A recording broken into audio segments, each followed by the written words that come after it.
ও জুলাই বিপ্লবকে নিয়ে কটূক্তি করায় এই মুহূর্তে কিন্তু গণধোলাই খাচ্ছে বিএনপি নেতা সালাউদ্দিন আহমেদ।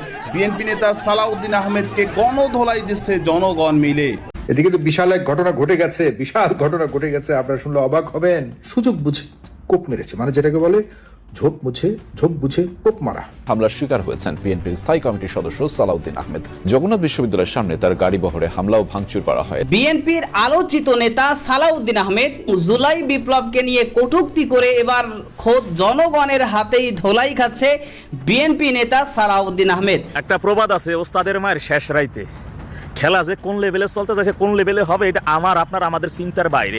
প্রিয় দর্শক, গেমের ভাষায় যদি বলি, player 3 has entered the game, যা শুনলে আপনারা সত্যিই চমকে যাবেন। কারণ আজকের খবরগুলো সাধারণ কোনো খবর নয় যে আপনাদের গায়ে কাঁটা দিয়ে উঠবে।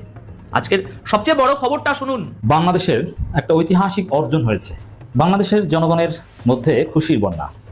এটা তাৎপর্য কি, কেনই বা সম্ভব হয়েছে? কিন্তু বাংলাদেশের মানুষের খুশি, তাদের আবেগ। না, আমরা যেটি ভেবেছিলাম সেটি হচ্ছে না।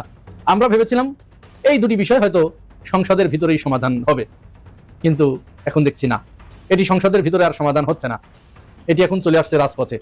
জাতীয় পার্টির চেয়ারম্যান জিএম কাদেরকে আটক করেছে পুলিশ। সকালে ঢাকা শাহজালাল আন্তর্জাতিক বিমানবন্দর থেকে তাকে আটক করা হয়। এই জাতীয় পার্টির চেয়ারম্যান জিএম কাদের সে ভারতে পালাতে গিয়ে এবার হাতে নাতে ধরা পড়েছে। মির্জা আব্বাস তিনি আর আমাদের মাঝে নেই, তিনি আল্লাহর ডাকে সাড়া দিয়ে তিনি চলে গেছেন। প্রথম সারির যে গণমাধ্যমগুলো আছে তারাও এগুলা প্রকাশ করছে যে মির্জা আব্বাস উনি আর আমাদের মাঝে নেই। ভয়াবহ পরিণতি হয়েছে মির্জা আব্বাসের। আজকে তাকে সিঙ্গাপুর হসপিটালে নেওয়া হয়েছিল। সিঙ্গাপুর হসপিটালে আজকে তিনি শেষ নিঃশ্বাস ত্যাগ করেন। আসসালামু আলাইকুম দর্শক, জানিয়ে দেবো এই মাত্র সর্বশেষ গুরুত্বপূর্ণ আপডেট খবর। দর্শক, এতক্ষণ শুনছিলেন সংবাদ শিরোনাম, এবার থাকছে বিস্তারিত। তার আগে ছোট্ট একটা রিকোয়েস্ট করতে চাই, যারা এই ধরনের নিউজ ল্যাব দেখতে ভালোবাসেন, দেরি না করে চ্যানেলটি সাবস্ক্রাইব করে বেল আইকনটি অন করে দেবেন, তাহলে কথা লম্বা না করে চলুন ভিডিওটির বিস্তারিত দেখতে থাকি। না, আমরা যেটি ভেবেছিলাম সেটি হচ্ছে না। আমরা ভেবেছিলাম জুলাই সনদ নিয়ে যে আইনি জটিলতা এবং বিএনপি সংবিধানকে আঁকড়ে ধরা আর 11 দলীয় জোট জুলাই সনদকে বাস্তবায়ন করার জন্য সরকারি দলের প্রতি জোর চাপ প্রয়োগ করা, এই দুটি বিষয় হয়তো সংসদের ভিতরেই সমাধান হবে, কিন্তু এখন দেখছি না, এটি সংসদের ভিতরে আর সমাধান হচ্ছে না, এটি এখন চলে আসছে রাজপথে। এবং রাজপথের লড়াই সংগ্রামের মধ্য দিয়েই মনে হচ্ছে এই জুলাই সনদ বাস্তবায়ন করতে সরকারকে বাধ্য করবে 11 দলীয় জোট। এর কারণ কি? কারণ আপনারা জানেন, নির্বাচনের পরের দিন থেকেই, যেদিন বিএনপি জয়লাভ করেছে তার পরের দিন থেকেই জুলাই সনদ থেকে তারা ঠিক 180 ডিগ্রি অ্যাঙ্গেলে ঘুরে গেছে। তারা নির্বাচনের আগের দিন পর্যন্ত সংস্কার কমিশনে যে আসা যাওয়া করেছে, এই সময় তাদের যে বক্তব্য ছিল জুলাই সনদ সম্পর্কে, নির্বাচনের দিন তারা পোল্টি মেরেছে, একেবারে পোল্টি মেরেছে। এবং এখন আমরা ওবায়দুল কাদেরকে যেরকম দেখেছিলাম 2009 সাল থেকে 2024 সাল পর্যন্ত কোথায় কোথায় সংবিধান, উঠতে সংবিধান, বসতে সংবিধান, খাইতে সংবিধান, শুইতে সংবিধান, প্রতিটা কোথায় সংবিধান। এবং এই সংবিধানের ভিতরে মানুষের কল্যাণের আর কিছু ছিল না। যা কিছু তারা বলতো সবকিছু শাসক দলের অধীনে যায়, শাসক দলের পক্ষে যায়, এরকম বিষয়গুলো তারা এনে এনে মানুষের সামনে তুলে ধরতো আর বলতো যে এই হচ্ছে সংবিধান, এটা আছে। মানুষ এই সংবিধান সংবিধান শুনতে শুনতে মানুষ ভেবেছিল যে এই সংবিধান মানে তো মানুষের তাইলে একটা বিষ, এটা তো একটা বিষ, এই বিষ খেলে তো মানুষ মারা যাবে। যার কারণে ওই বিষ আর মানুষ খেতে চায়নি। মানুষ 5 আগস্ট সংগঠিত করেছে, রাস্তায় নেমে এসে। ওবায়দুল কাদের চলে গেছে, আমরা বর্তমান স্বরাষ্ট্রমন্ত্রী সালাউদ্দিন আহমেদকে দেখছি, তিনি কোথায় কোথায় সংবিধান। এই সংবিধান তার এত ভালো লেগেছে, এইখান থেকে সে মোটে কালে তাকে টেনেও আটানোর মতো লেগে আছে, টেনেও তাকে এখান থেকে আর নামানো যাচ্ছে না। সংবিধান তার চাই, যদিও এই সংবিধানের কিছু অংশ বাদ দিয়ে কিছু অংশ তাদের কাছে ভালো লেগেছে। ঠিক সূরা বাকারায় ওই যে 275 নম্বর আয়াতে আল্লাহ যখন সুদের আয়াত নাজিল করে, ওইখানে কিন্তু আল্লাহ জানতো যে মানুষের চরিত্রটা কি হবে। ওইখানে বলে দিয়েছে যে তোমরা কি এই কিছু অংশ মানবা এবং কিছু অংশ মানবা না। আরো এক জায়গায় বলছে আফাতুমিনুনা বিবাদিল কিতাব ওয়া তাকফুরুনা বিবাদিল কিতাব, তোমরা কি এই কিতাবের কিছু অংশ মানবা আর কিছু অংশ মানবা না, এরকম হবে? এরকম তো হবে না। এটা আল্লাহ জানতো মানুষের চরিত্র সম্পর্কে। তো সালাউদ্দিন আহমেদ এই সংবিধানেরই একটা অংশে তারা শপথ নিয়েছে। রাষ্ট্রপতির অর্ডিন্যান্স কিন্তু দুটোই, গণভোটও রাষ্ট্রপতির অর্ডিন্যান্স, এই নির্বাচনও রাষ্ট্রপতির অর্ডিন্যান্স। তাহলে রাষ্ট্রপতির অর্ডিন্যান্স বলে গণভোটকে তারা বাতিল করে দিচ্ছে, জনরায়কে তারা বাতিল করে দিচ্ছে, জনগণকে নিয়ে তারা তামাশা করছে। আর ওই অর্ডিন্যান্সেরই আর একটা অংশ, একটা পার্ট, একটা সেগমেন্ট, এই নির্বাচন, সেটাকে তারা মেনে নিচ্ছে যে এটা সংবিধান সম্মত। সেলুকাস, এটা সেলুকাস। অনেকেই বলছে যে এটি বিএনপির রাজনৈতিক দূরদর্শিতা। না, এটি রাজনৈতিক দূরদর্শিতা নয়। এইটাকে যদি আপনি রাজনৈতিক দূরদর্শিতা বলেন, তাহলে রাজনৈতিক দস্যিপনা কোনটা, রাজনৈতিক বেহায়াপনা কোনটা, রাজনৈতিক মুনাফিকি কোনটা? জনগণকে বোঝাতে হবে, এটি জনগণকে বোঝাতে হবে।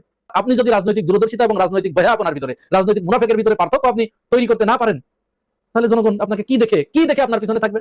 যাই হোক, সংসদে যেহেতু এই আলোচনার আর কোনো সমাধান হচ্ছে না, বিএনপি ওইখান থেকে আর আসবে না। কারণ অনেকেই এখন বলতে শুরু করেছে যে বিপদ কেটে গেলে মানুষ বিএনপি হয়ে যায়। এটাই বাস্তব।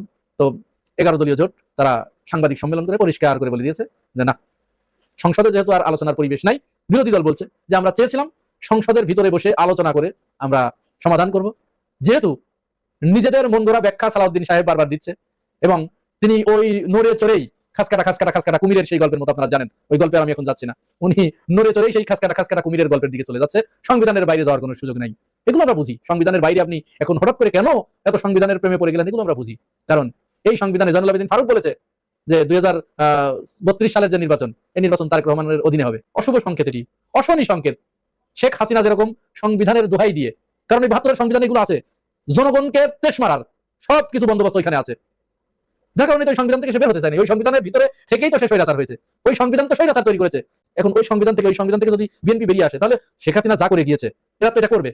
এদের মগজের ভিতরে এই জিনিসটা আছে, শুরু থেকেই এটি আমাদের কাছে কেন যেন মনে হয়েছিল। আসলে রাজনৈতিক দলদের চরিত্র বিশ্লেষণ করলে তারা কোন দিকে পা ফেলছে সেটি বোঝা যায়।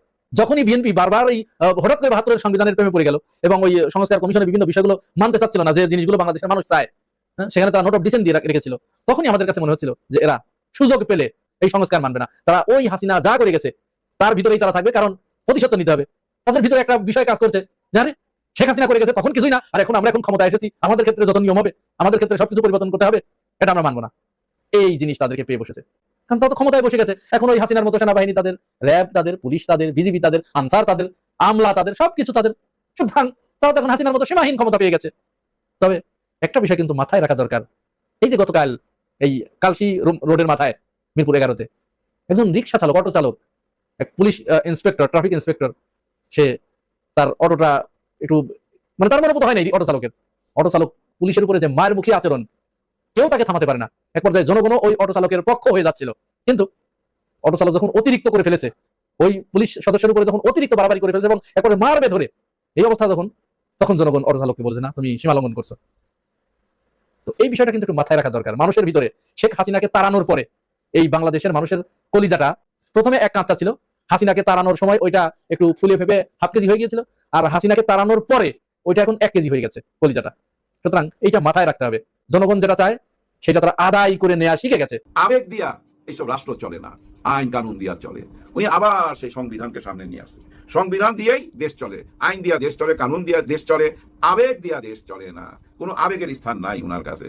আবার উনি এর আগেও কিন্তু একবার বলছিলেন, এই যে জুলাই সনদকে নিয়ে খায় না মাথায় দেয় না কি জানি বলছিল, যে এইটা কি কোন লিঙ্গ খায় না মাথায় দেয়, এটাও বলছে উনি, অথবা বিএনপির কোনো নেতা বলছে যেটা খায় না মাথায় দেয়। আর উনি বলছিল এটা লিঙ্গ কি, মানে স্ত্রীলিঙ্গ না পুংলিঙ্গ না হিজড়া। আজকেও কিন্তু সংসদে ওইটা বলতে গিয়ে থাইমা গেছে, কারণ সংসদ ভবন তো পবিত্র জায়গা, ওইখানে এসব কথা বলা যায় না, বাইরে হইলে হয়তো বলতো। কিন্তু উনি লিঙ্গ খুঁজা পাইতেছে না, জুলাই সনদের এই গণভোটের, হ্যাঁ না ভোটের লিঙ্গ খুঁজা পাইতেছে না। আর ওনার আরেকটা প্রশ্ন কঠিন, সেটাও কঠিন। হ্যাঁ ভাই, ওটা শুনে না কষ্ট পাইছি। আমি জানি না আপনাদের মধ্যে এই কষ্টটা আসবে কিনা, আমি ব্যক্তিগতভাবে কষ্ট পাইছি।